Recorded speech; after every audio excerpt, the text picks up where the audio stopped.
The book of Judges is a book of opposites. It is a narrative filled with contrasts, showing the depths of human sin and the heights of divine grace. It shows how bad human sin can be and how great God's kindness is.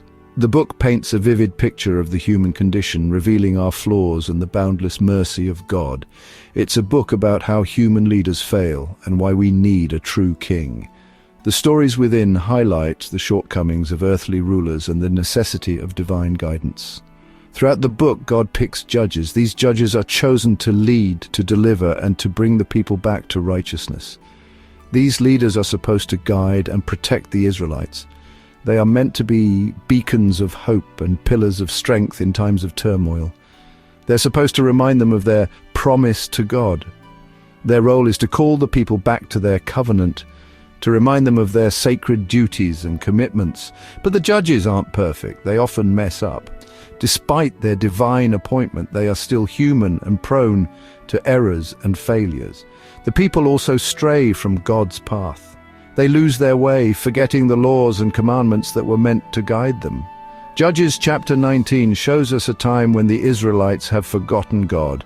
It is a chapter that illustrates the consequences of turning away from divine guidance. They've turned away from His law. They're lost. The people have abandoned the path of righteousness, leading to chaos and suffering. It's into this darkness that the story of the Levite and his concubine begins.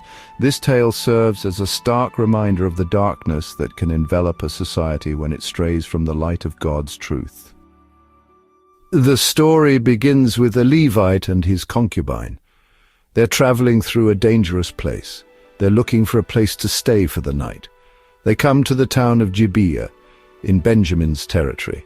Being hospitable is really important in the ancient world. It's a way of showing respect and kindness. But the men of Gibeah fail this test. They're more interested in being bad. The Levite and his concubine are in danger. They're at the mercy of these bad men. This sets the stage for the terrible things that happen next.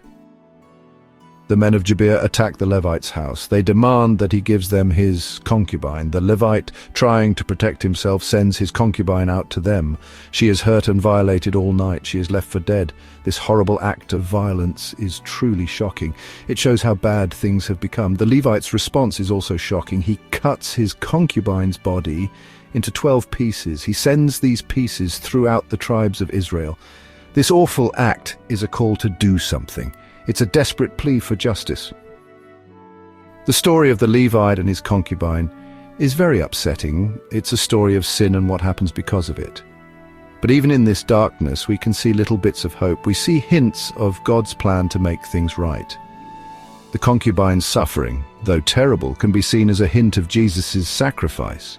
Just as she is offered up to satisfy the badness of men, so too is Jesus offered up as a sacrifice for the sins of everyone.